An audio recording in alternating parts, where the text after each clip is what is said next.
سیرت النبی صلی اللہ علیہ وسلم صفحہ نمبر 109 حصہ اول قربانی کی یادگار۔ یہودی حضرت اسحاق علیہ السلام کی اولاد ہیں، اس لیے اگر حضرت اسحاق علیہ السلام ذبح ہوتے تو اس کی کوئی یادگار ان کے ہاں موجود ہوتی، بخلاف اس کے حضرت اسماعیل علیہ السلام کے خاندان بلکہ تمام مسلمانوں میں جو حضرت اسماعیل علیہ السلام کے روحانی اولاد ہیں، قربانی کی تمام رسمیں آج تک موجود ہیں۔ اولاد اسماعیل علیہ السلام میں قربانی کی تمام یادگاریں موجود ہیں، اور حج جو کہ ایک بڑا فریضہ اسلام ہے، تمام متراث یہ قربانی کی یادگار ہے، چنانچہ اس کی تفصیل حسب ذیل ہے۔ نمبر 1، حضرت ابراہیم علیہ السلام کو جب خدا نے بیٹے کی قربانی کا حکم دینا چاہا تو پکارا، اے ابراہیم علیہ السلام۔ حضرت ابراہیم علیہ السلام نے کہا، میں حاضر ہوں۔ حج کے وقت مسلمان جو ہر قدم پر لبیک کہتے چلتے ہیں، یہ وہی ابراہیمی الفاظ ہیں جس کا لفظی ترجمہ وہی ہے، میں حاضر ہوں۔ نمبر 2، شریعت ابراہیمی میں دستور تھا کہ جس کو قربان گاہ پر چڑھاتے تھے یا خدا کے لیے نظر دیتے تھے، وہ بار بار معبد یا قربان گاہ کے پھیرے کرتا تھا۔ حج میں صفا مروہ کے درمیان جو 7 بار صحیح کرتے ہیں، یہ اسی کی یادگار ہے۔ نمبر 3، نظر کے فرائض میں ایک یہ تھا کہ امام ایام نظر تک بال نہیں کترواتے تھے۔ حج میں بھی یہی دستور ہے، جب احرام اتارتے ہیں تب بال کترواتے یا مڈواتے ہیں۔ خود قرآن مجید میں اس اشعار کا ذکر ہے۔ سورۃ فتح آیت نمبر 4، سروں کو مڈوائے ہوئے۔ نمبر 4، حج کا ایک ضروری رکن قربانی ہے، یہ وہی حضرت اسماعیل علیہ السلام کی قربانی کی یادگار ہے۔ اسی بنا پر قرآن مجید میں فرمایا ہے۔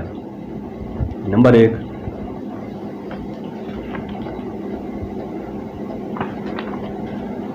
سورہ صفات آیت نمبر 2، حضرت اسماعیل علیہ السلام کی قربانی کے بدلے ہم نے ایک بڑی قربانی قائم کی۔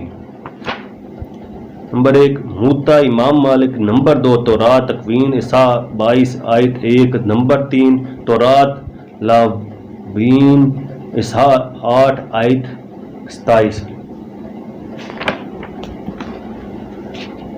سیرت النبی صلی اللہ علیہ وسلم صفحہ نمبر 110 حصہ اول۔ یہ دلائل تورات کے تصریحات و کنیات کی بنا پر تھے۔ قرآن مجید کی روح سے قطعاً حضرت اسماعیل علیہ السلام کو ذبح ہونا ثابت ہے، اگرچہ بہت سے مفسرین نے غلطی سے یہودیوں ہی کی روایت کی تائید کی ہے۔ قرآن مجید میں قربانی کا واقعہ ان الفاظ میں مذکور ہے۔ سورہ صفات آیت نمبر 3، اور حضرت ابراہیم نے کہا، میں اپنے خدا کی طرف جاؤں گا، وہ مجھ کو رستہ دکھائے گا، خدایا مجھ کو وہ اولاد دے کہ جو نیک چلن ہو۔ تو ہم نے اس کو ایک بردبار لڑکے کی خوشخبری دی، پھر جب وہ لڑکا اس کے ساتھ چلنے لگا تو ابراہیم علیہ السلام نے کہا، بیٹے میں نے خواب میں دیکھا کہ میں تجھ کو ذبح کر رہا ہوں، تیری کیا رائے ہے؟ آیت بالا میں مذکور ہے کہ حضرت ابراہیم علیہ السلام نے اولاد کے لیے دعا مانگی اور خدا نے قبول کی، اور وہی لڑکا قربانی کے لیے پیش کیا گیا۔ تورات سے ثابت ہے کہ جو لڑکا حضرت ابراہیم علیہ السلام کی دعا سے پیدا ہوا وہ حضرت اسماعیل علیہ السلام ہے، اور اس لیے ان کا نام اسماعیل علیہ السلام رکھا گیا کہ خدا نے ان کے بارے میں حضرت ابراہیم علیہ السلام کی دعا سنی۔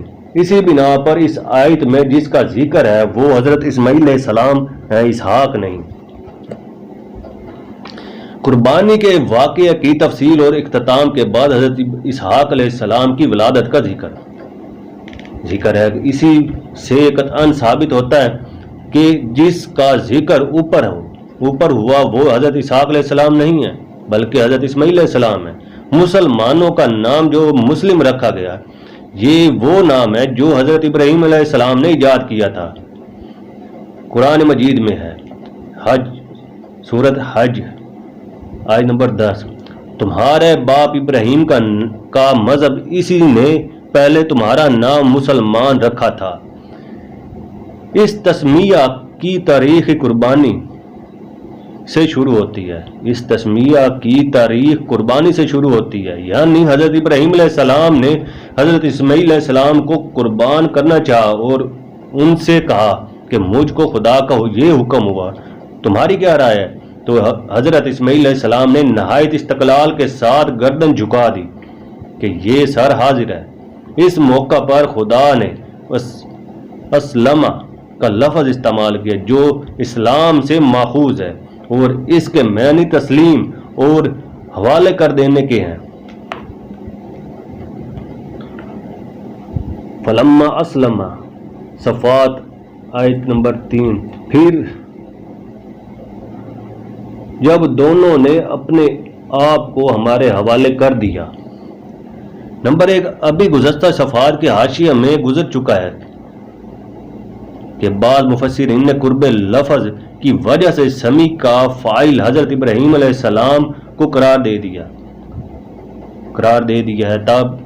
تابعین میں حضرت ابن زید اور حضرت حسن بصری کا یہی مسلک ہے اور ابو حیان نے اسی کی تاکید کی ہے، لیکن صحابہ میں حضرت ابن عباس رضی اللہ تعالیٰ عنہ اور تابعین میں مجاہد، ذہاب، قتادہ اور سفیان نے اللہ کی طرف ضمیر پھیری ہے اور یہ معنی لیے ہیں کہ تمہارا نام مسلم قرآن کے نزول سے پہلے بھی اللہ تعالیٰ نے رکھا اور اس قرآن میں بھی اس نے تمہارا نام رکھا ہے۔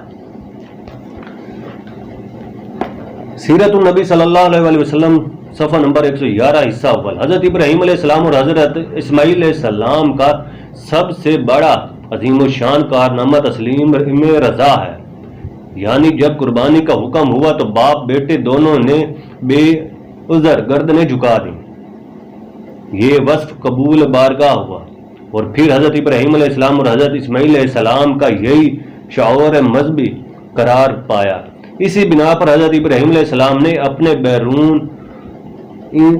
ملت کا نام مسلم رکھا۔